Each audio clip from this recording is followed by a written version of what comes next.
This is Michelle with Moksha Grace Coaching, and I am so excited today because I am welcoming in Mr. Jerry Wilcox, aka, and before I say this, if you have any small children, please have them exit the room or cover their ears because today we're talking to Santa. How you doing, everybody? Too funny. And you know what's so funny is that you can just do a ho ho ho, and I feel my inner child like leap into like this energy of like excitement. Too funny. So I'm so happy to have you on today. And you know, as we were talking a little bit before, my reason is because you know, Jerry, there's a lot of BS going on in this world right now. Ton of it. Ton of it. And a lot of people are tuning in to the negativity and the craziness and the drama. And I wanted to add something different. And Excellent. I wanted to talk about some good stuff.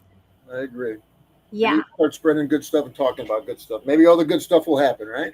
that's exactly right. Yeah. Exactly right. Yep. So we have a long history, and we've just found out it's even longer. Yeah.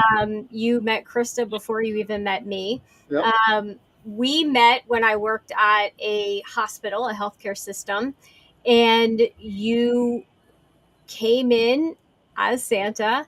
But actually, I met you before that Yeah. too. I met you at a one of my fundraisers at a poker tournament because me and your husband happened to be friends, and that's where I met you before you even went to Joe DiMaggio's. Yep. Yeah. Yep. Yep. Yeah. And did I win that tournament? No. I can't. I think you did. No, I didn't. But I probably played really okay. I can't remember yesterday, so I can't verify if you won or not, kiddo. um, but you know, we were at the hospital a lot back in the day, and I believe it was about the time you started when you would come to the hospital. And I definitely want to give you time to talk about the why. But we were that family. We were the family that was in the hospital. We didn't even know if we were going to get home that first year in '98 for Christmas.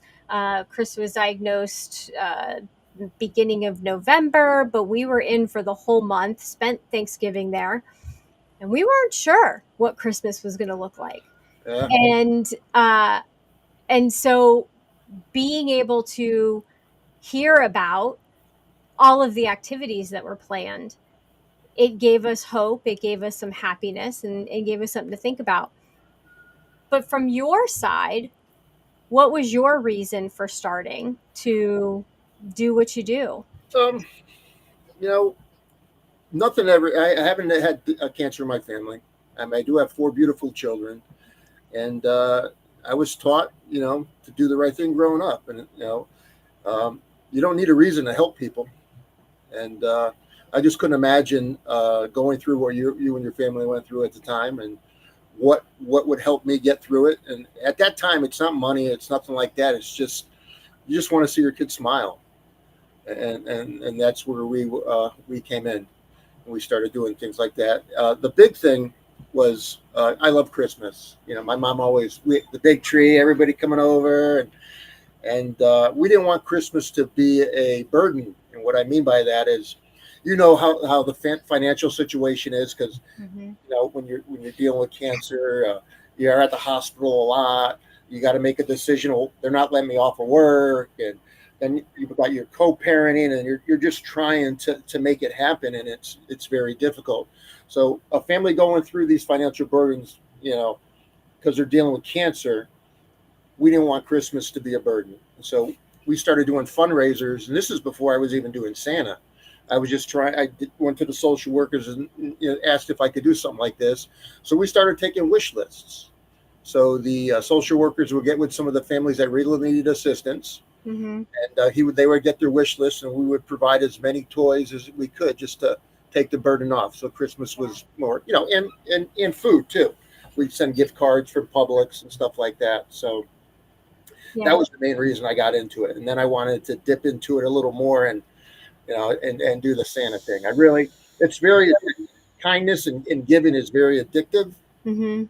And once you do something nice for somebody and you see the reaction, not from the kids, Mhm. but from the parents, you know, and that's where I'm at because I'm not a kid anymore.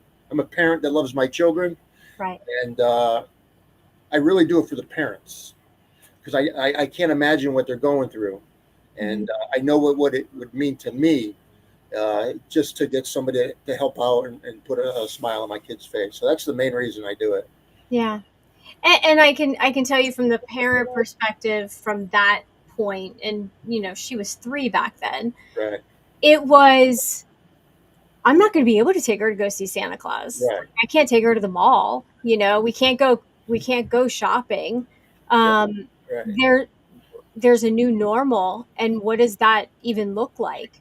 And for most families, the holidays, especially the winter holidays, are so important. They bring family together. And so it was like, are we going to miss that? We had missed Thanksgiving at home.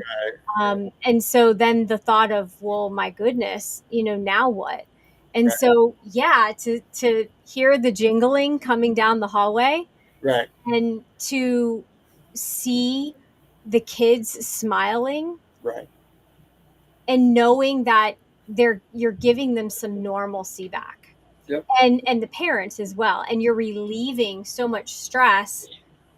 And you do ho ho ho, and my inner child sparks up, so it allowed me to have some fun Right. in the midst of everything else that was happening. And it just reminded it I think it's the biggest thing is it's a reminder that there's still joy and happiness. It may be a shit show right now, but there's still joy and happiness, and you can find it You can find it in the strangest places when you're not looking.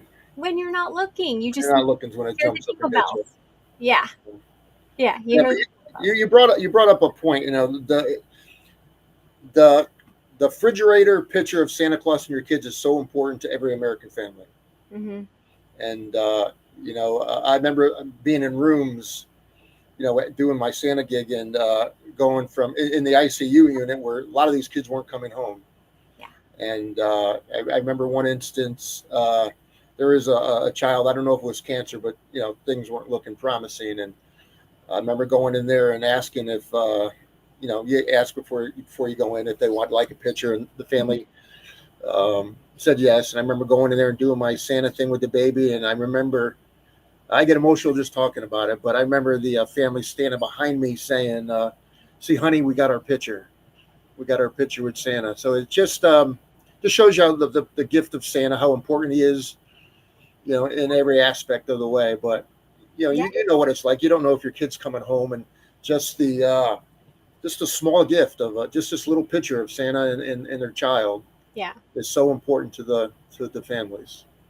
And what's interesting is I remember when Krista was first diagnosed, somebody had said, do you want pictures, like, with her bald, and, like, do you want the family to keep taking pictures, and or video? We had a video camera back then, and it was one of those big gigantic things that sat Yeah, on your shoulder.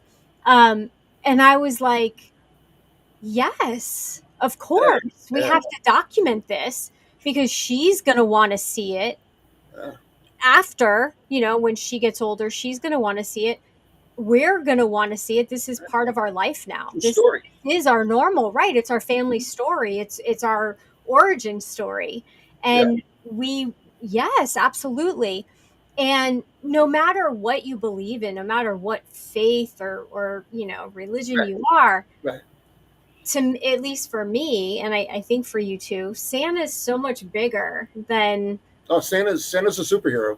Exactly. Santa is the guy that just shows up and just knows, Right? just knows what you want, and just puts a smile on your face. When, Just when when Santa's in the room, there's no cancer, there's no sickness, exactly. and people just don't get it. I'm telling you, I've seen. I got another story. If you want to hear another story, Yeah, bring it on. we're in the ICU, and I remember the social worker going and say, "Hey, do you want to see Santa?" And they're saying, "Well, we don't know. She's really not responsive, but yeah, please let Santa come in."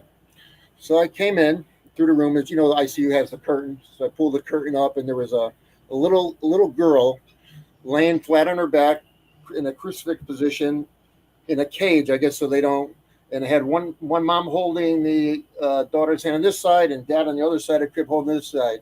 And when I walked in the room and did my, she jumped up, grabbed the bars, and started hollering, "Santa, Santa!" That was an ICU. You know, it's pretty cool. My gift every year is playing Santa Claus because I wouldn't trade this gig for the world. I don't accept money for it. So it's I got a lot of really good stories. Through the eyes of Santa Claus, Yeah. a powerful human being. I wish they would just cast the religion away and make Santa good for everybody. Yeah. But Well, yeah. I think you're doing a good job of that, at least for the people that you interact with. Oh, Who's that? who's that popping in? There's Santa and Krista and Michelle at one of the parties for the hospital. That was many moons ago. Yeah, that was many moons ago. This was the Love Gen holiday party, and Love Gen is an organization started by the Macy family, and Jen was She was a a she, patient and had to go through a lot of treatment, and unfortunately um, made her transition, and inspired because of what she started when she was here on this realm. What she started at her school and having her school come to the hospital, that's what turned into the Love Gen, yeah, the playroom, and just so much. And I remember Love Gen helped us find the right hospital to go to when Krista needed treatment, and we weren't going to go to one that I won't name, way right, south of here. And we ended up going west, but they flew us over there to make right. sure that it was the right place for us. And Love Gen is an amazing organization. And so where are we in this picture, Jerry, Santa? What do you mean? Where are we? I mean, this is the Love Gen. I mean, Yeah. this was early into my Santa gig. I mean, this is probably because the first couple of years I wore a fake beard. You know, Oh, really? I first never couple of knew years. that. Yep. Then at the when I came in to do to the what do you call it, the clinic, to do the Santa with the kids, where I hand out presents and sit with them. And I had a little girl that had something going on in her eyes. She had an issue with her eyes, so she was very touchy on my face and pulled down my beard. And she says to me, "This is kind of funny." She says, "Santa, I know that's not your beard." I said, "You do?" She goes, "Yeah, I know it's not your beard." I said, "Well, can you keep a secret?" She goes, "Yeah, I can keep a secret, Santa." I said, "Well, Santa fell asleep because Miss Claus fed me some apple pie, and I fell asleep in a recliner, and those elves ran out and shaved the sides of my face." At the time, if you remember, I had a long goatee. Right. So I said, "Here, Santa's going to pull down his beard, and you reach in there." And so she reached her hands in under my beard, and she goes, "I can't believe those elves did that to you." So I bailed it out. So what I did, I wasn't sure if I could grow a beard, but I said, Mhm. if the kids can go through what they're going through, let's give it a shot. My wife hates it, but I was able to grow this thing here, and I've been growing it ever since. I diet, it's getting there. It's getting there where I don't have to diet, but I diet right around Thanksgiving. I diet every year, and then throughout the month, and I do all my cloth stuff. So So when do you start, or I should say, when do you stop shaving? it's getting easier now. I used to at the beginning of the year, but now it grows in pretty good. So Yeah. the wife wants it off as much as possible. She's living with Grizzly Adams all the time. So I shave it off. I always wait to the first of the year just in case somebody needs something throughout December. Yeah. And normally my wife's waiting with the razor when I get home January 1st and just shaves it off. So it grows pretty quick. Normally, I the first quarter I leave it off, and then I start growing it. April, and it grows it pretty good. All through the summer.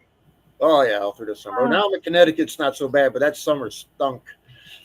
But oh. yeah, Well, and that's something else. So you've been doing Santa down in South Florida for how long now? I started in 2000. 2000. So we're in 2024. Right. And when did you move to Connecticut? In 21, so just a few years ago. But I still come back. I have my obligations. Like I said, the my biggest gift is Santa Claus to myself. Yeah. And and I was thinking about maybe trying to transition out, um, but you don't realize how important it is to people that know me as Santa, Hmm. and the social workers. Were just saying that, Jerry, this is important. People are talking, because I told her I'm thinking about this might be my last year, and a lot of the families were saying, "Hey, no, we want Jerry. He's the only Santa my kids know, and we got pictures from this and this and this and this. We'll send them a ticket to fly in and whatever we have to do." So Gosh. you realize how important it is to families, and Yeah. it's not about the money for me. It's just, I have a family. I have a granddaughter here, and now it's harder because, for 20 years I used to spend Christmas morning with my family, and then I would after they opened the presents right around lunchtime, then I would go down to the Joe DiMaggio's and spend the rest of my Christmas there. So I would get there at 1 o'clock, and we walked around every room passing out toys. So I was there till 8 o'clock every night doing Yeah. Santa. Then we would do revisits. So if I hit a room that a kid just needed a little extra, a little more attention, or a family needed a little more attention, we'd write it down. And after I was done doing the hospital, I'd run back there and go play some board games with the kids for a little bit, just Yeah. to give them that extra boost and stuff like that. That's amazing. And I think we're pretty sure we have a picture from every year. Right. Uh, and this was probably one of our last years that we attended the party. Um, Krista, can you jump on real quick and tell us from a kid's perspective what it meant to you to have Santa show up in the hospital and unexpectedly Hi, everybody. calling you out? Yeah. Yeah, I mean, it's funny. I don't have full memory of everything, but I do remember being surprised when there would be special guests. I remember a little bit of Santa coming in. I remember the Easter Bunny coming in. And I just remember being so, oh my God, I'm going to get emotional. Oh, I wasn't expecting that. I think it was hearing the ICU story of the kid that popped up. Oh my gosh. Okay. Um, as a kid, you're worried, is Santa going to be able to find me? Mm, Is Yeah, Santa you're going gonna to miss know them. Yeah, absolutely. where? And so, and I don't think even you guys necessarily knew whether it would be possible for it to happen. So I can only imagine what that was like from a parent's perspective of not knowing, oh crap, what am I going to do here? How is, like, what do I even tell my kid about why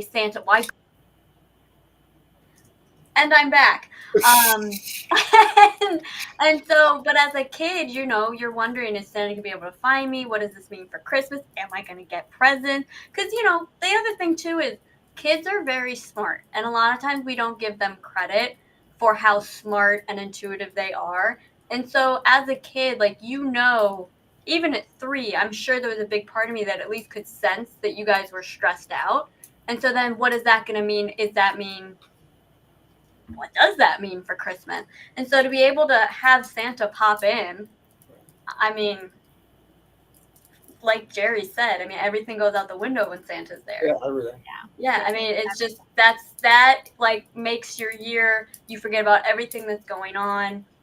I mean, those are the experiences that you live for. yeah, absolutely. And I do remember, I remember in the very beginning when there were so many Hmm. special guests, Hmm. visitors Yeah. that would come in. And in the very, very beginning, it was, well, no, we're here to see the sick kid.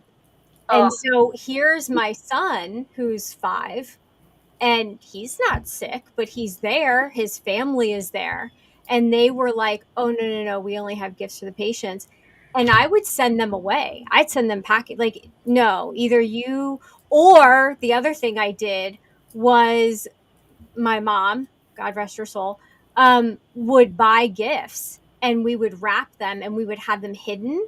So hmm. if people did show up, they would give Krista a gift, and then I would give this to my son, Yep. and then we would kind of sneak it through that way Yeah. because, and then we started a policy at one point that was like, no, and everyone in the room, but that didn't mean like a family could bring like, All the aunts, cousins. uncles, Well, cousins, yeah, sisters, cancer brothers. doesn't cancer doesn't affect one person; it affects a family. Right. Exactly. So if you're going to give aid, you got to give it to everybody. Yeah. So that was the main thing. We did that too. Yeah. Everybody gets them because what happens, and it did happen to one family where um, this is actually before I got there, but the child with cancer was getting so much attention that she felt no attention was going to her, and she resented her sister to the point where she Mhm. hated her. Yeah. And Yeah. yeah, so it's a great point. Yeah, like I said, cancer is terrible. It affects the whole being of a family, and everybody needs to get some relief. Yeah, Yeah. And absolutely. I'll add too, Love Gen was always really good about Yeah. making sure that the sibling was always included. Like that holiday party that the picture was in, it was always like it was a family event. Oh yeah, It that was wasn't yeah, definitely I mean everyone was included in that. Again, not, don't bring your whole extended family, but they were right. very very Immediate. much focused on the kids. Like the playroom was not just for the kids that were there in the hospital, but yeah, bring your sibling. This is for you guys to play together Be and normal. yeah, exactly. Be normal, Be even if it's for a normal. few minutes. Right, right, Yeah. exactly. Hmm. Um, when you're done and after you shave and you're sitting and reflecting, what I mean, how big is your heart? Like how full is your You heart know, after that? the ride home, from the hospital is always emotional, and I'm always by myself. Mm, So I drive the big U-Haul loaded with all the trucks. So we bring everything. I bring a full U-Haul to the hospital. I'm sure you've seen it, yep. Michelle, with all my helpers. That's another thing. I'll get into that, but it's not just me. I have a team. Most of my team is made up of ladies like yourself that have been through this. Dana Labriere is a huge part of what I do. Hmm. Dana, 3 or 4 years into what I'm doing, and me and her are becoming inseparable, and having her on my team because she understands what you're going through, and, Yeah. and I don't. I'm just a big goon, acting like Santa, and she kind of gives me perspective, and so that's how my whole army started too. My whole army is volunteers and families that have gone through it. I mean, we got the Nick Alvarez's family every year. They're with me. Dana's there with me every year. The Fiello family, they're with me there every year. Hmm. So my army's made up of is strong, and and that's why I think I'm so successful is because they understand. They know Yeah. we know what needs to take place to give these parents a fresh breath. I like that Santa's army. That's my army. I got an army. That's awesome. Yeah, I got an army. And we have a little bit of a feeling of that in the sense that we did Thanksgiving at the hospital for so long. We did it for 20 Yeah, years. yeah, And we got to the point where we were like, okay, we need a break. yeah, The grandparents are getting older. Like it was, we just needed to step away. But doing that every year, like you said, you have an army. You have the people that already know, and they come back every single year and they're like, let's do this, and they know what the deal is, they know what the plan is, and everything just runs yeah. smoothly. Hmm. And sometimes it doesn't, and I'm sure you have stories of times when it didn't run so great. Oh yeah, um and you make the best of it, but the yeah. biggest thing is, like you said, the smiles. The Hmm. smiles and just the breath of fresh air for the families. Yeah. We actually piggybacked off your turkey thing, your Thanksgiving. I started, not me, but I helped the family start doing Easter.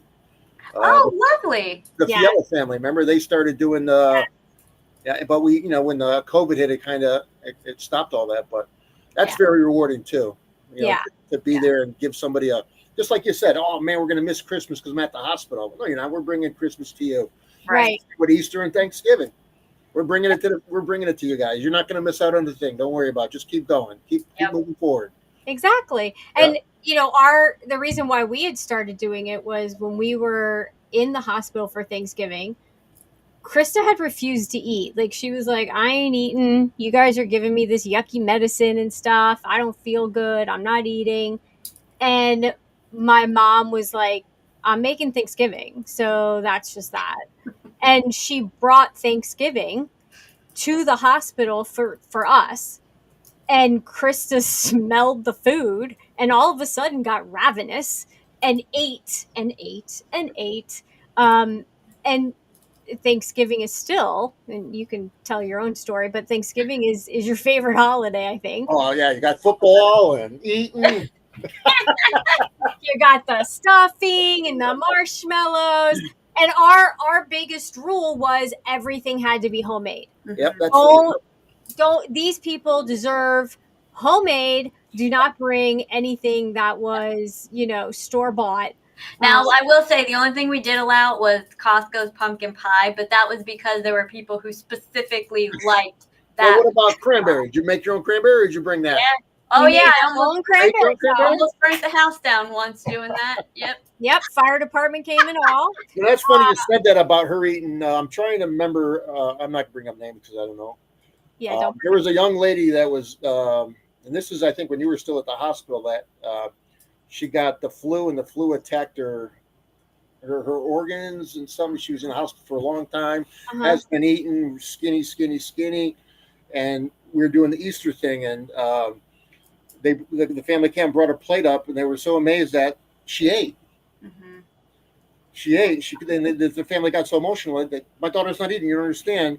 And now she's eating, and then they end up bringing her down to meet us, and because she wanted to thank us, on her own. Which yeah. Oh, yeah, the little things you don't realize how important they are.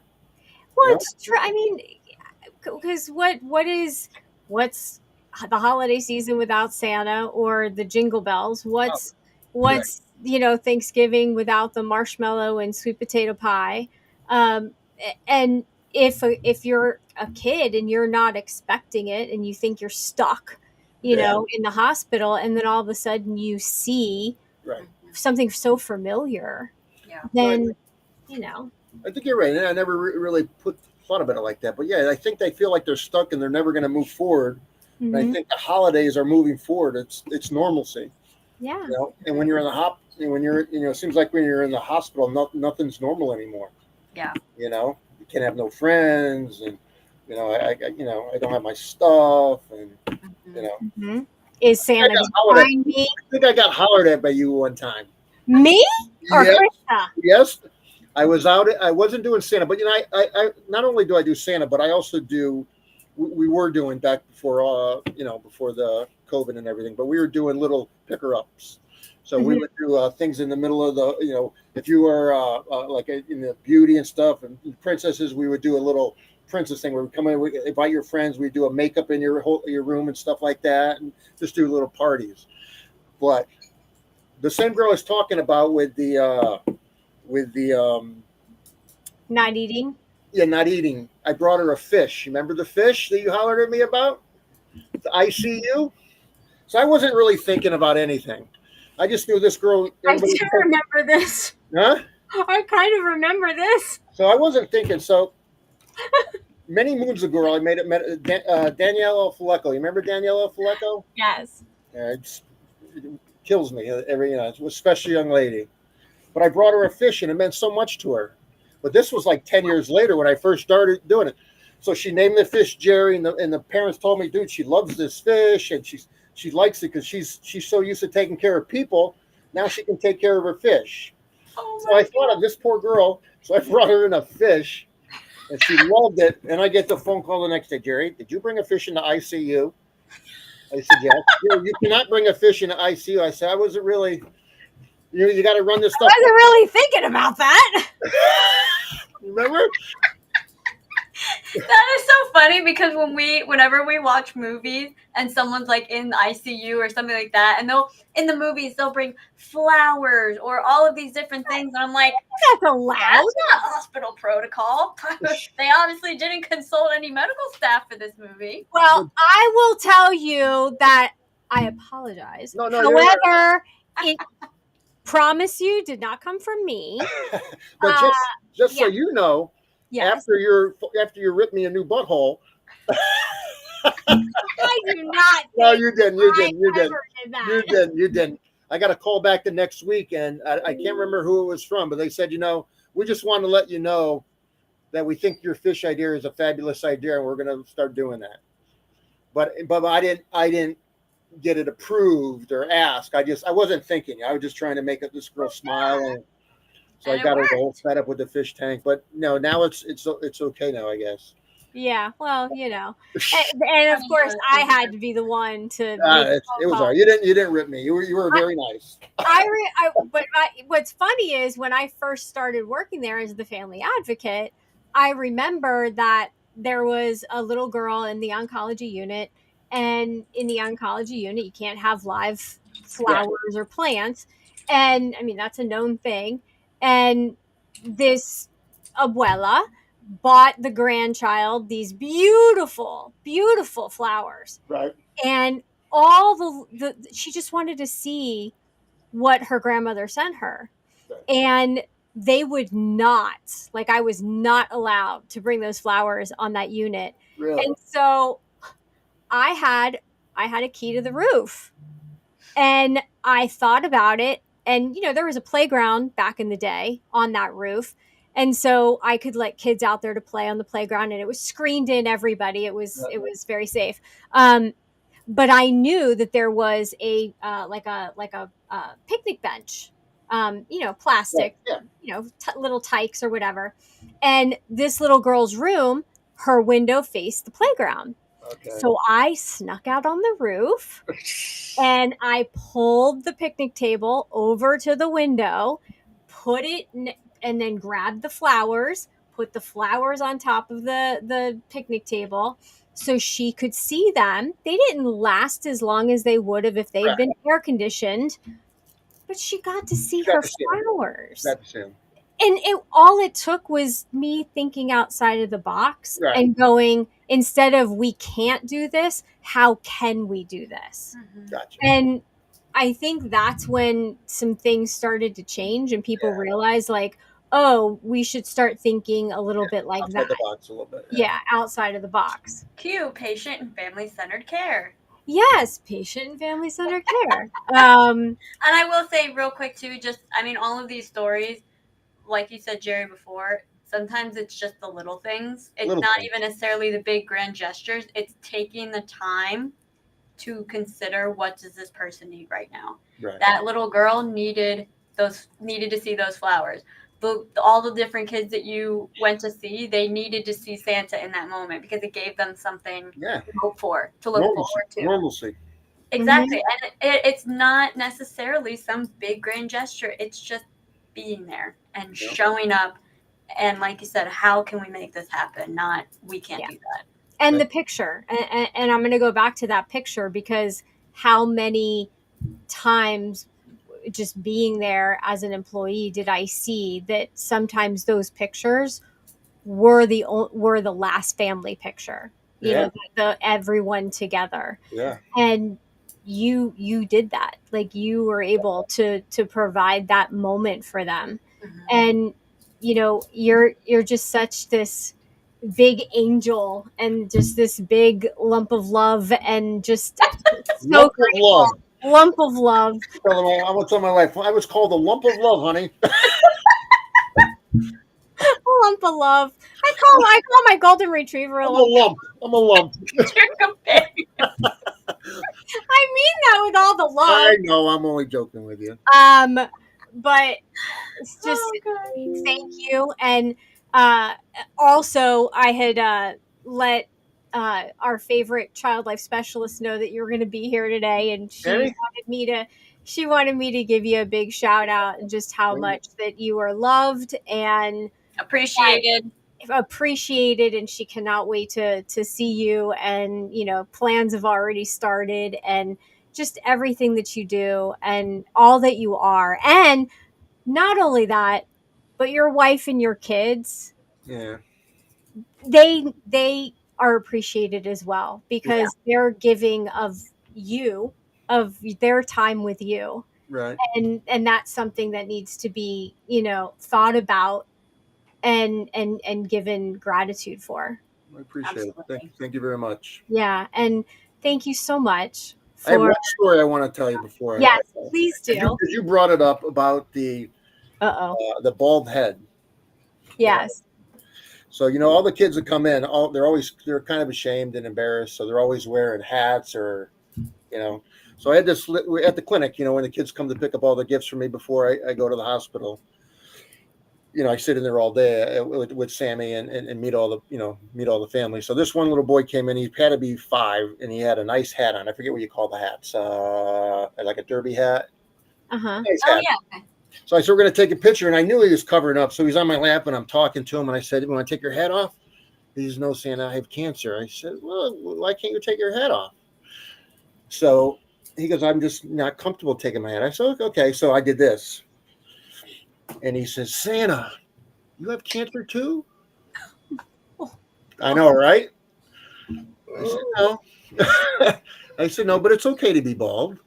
And he took his hat off on his own. I think I got the picture somewhere. When I find it, I'll send it to you. But it Please was, do. huh? Please Yeah, I'll share. find it. It's pretty amazing kids I meet. They're I don't know what it is with this dreadful disease, but these kids I meet in the hospital are amazing and so smart. And Hmm. I don't know. I don't know if they get this extra intelligence with it, but it's We always joke that it's the chemo. yeah, It's your I've special always powers. Yeah, I've always said that about Krista. I'm like, I don't know how she knows how to do everything she knows how to do, right. but it must have been the chemo. You're Because forced to grow up at an early age, I guess. I mean, I Yeah, don't know.